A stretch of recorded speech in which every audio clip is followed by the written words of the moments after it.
Hi guys, welcome back to my channel. This is Dr. Florence Tanui, and today I want to share about the lessons learned as a woman in science.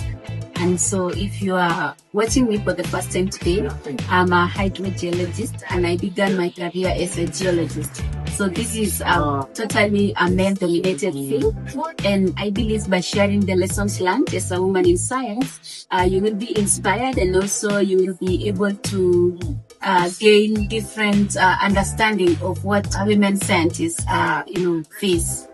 And the first one is that your voice matters. I have learned that my voice mattered for quite a long time, where I needed to first of all represent someone else in workshops, conferences, and just to be specific, when I was at the University of Nairobi, my supervisor would send me to represent in different workshops, different conferences, sometimes within the country or outside the country. And with time, I became the one that I was being invited to speak in those particular meetings. And that gave me this platform to build myself and also to put my name on the things that I do. And that means, as a woman scientist, your voice is not to be, left unheard, but you have to look for platforms that can actually allow you to speak up. And the third item is on resilience. And resilience is built, by being in the field. In some cases, as a woman, you have to go to conduct a fieldwork in a very different, challenging environment. And that experience by itself give you, new perspective and also new challenges, and makes you to be who you are. And just around that issue of resilience, I remember speaking to this female lecturer from one of the universities in Nigeria, where she gave a story about how she was struggling within that department to always request for an annual maternity leave every 2 years.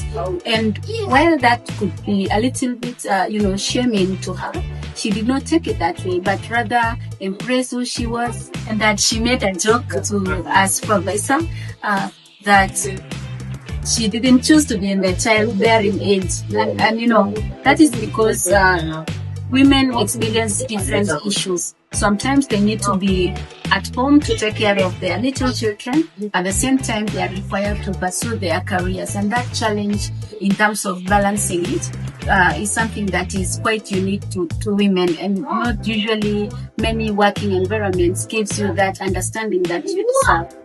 And another issue around this aspect of resilience is the issue of bias. That most companies, for example, want to hire male counterparts rather than female counterparts, like having male engineers rather than female engineers. In their own working modalities, they are considering issues like having to work on night shifts, day shifts, and different dynamics that are only suitable in most cases to the male.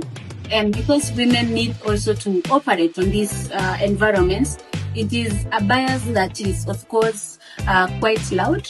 And thanks to the current, changes that is happening in our arena in terms of inclusion of women in different roles, this comes as an opportunity to women to pursue their career without fear, and also understanding that they have a place in this. Their voice matters in this. And that is also very much welcomed, in that even as you participate, you don't shame away from the issues that require us to contribute as women scientists. Another item is the balance. Okay, so the issue of balance, like being a female, is not just a myth, or it is not something that comes quite easily. This is something that you have to build practically through practice, by having a routine that works for you, and also being dedicated to the thing that you are doing. Because at the end of the day, if you look at the schedules for male and female, it's quite different, because the male could go to work and come back and relax at home. But for the female, when you come back, there are still some house chores that you have to do, or some painting activities that you have to attend to. And so that by itself gives you a different balanced dynamic that is very unique to the women perspective. And another issue is on visibility. okay? So the issue of the disability is that you do not need to feel ashamed of your career, or being an engineer, for example. You don't have to feel like you wake up every day to go to a male-dominated environment, which for some cases could be very intimidating. But for my case, I use that as an advantage.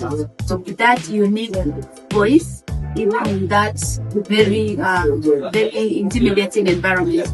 And for that case, though, your visibility grows with time to an extent that you actually, like yourself, gain the confidence that you deserve to be heard.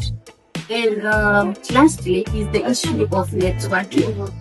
Networking comes by different categories. Okay? Sometimes you may network within the environment in which you are operating.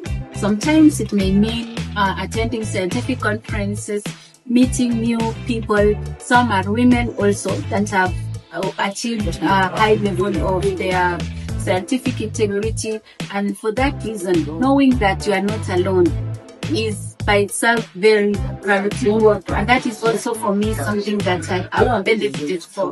Understanding that even in this context, coming from an African country and being able to speak in an African country allows you to understand that very unique perspective that you have, and also the unique role that you play in communicating the issues that pertain science from the African background.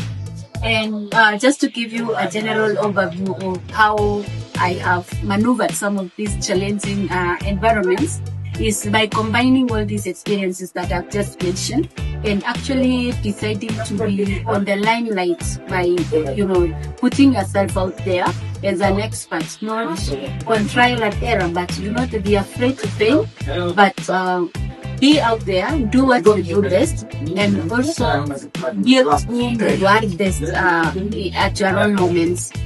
And then lastly is the issue of enjoying the moment. It's not about working hard all the time. It's about also stopping by, celebrating your moments, and also having fun. And one of the things that I can say women can enjoy to have fun is actually making fun out of that unique environment and displaying your best achievements. It's part of a way of encouraging others also to follow your path. And with that, I want to stop there for today. Until next time, grow and flow with flow.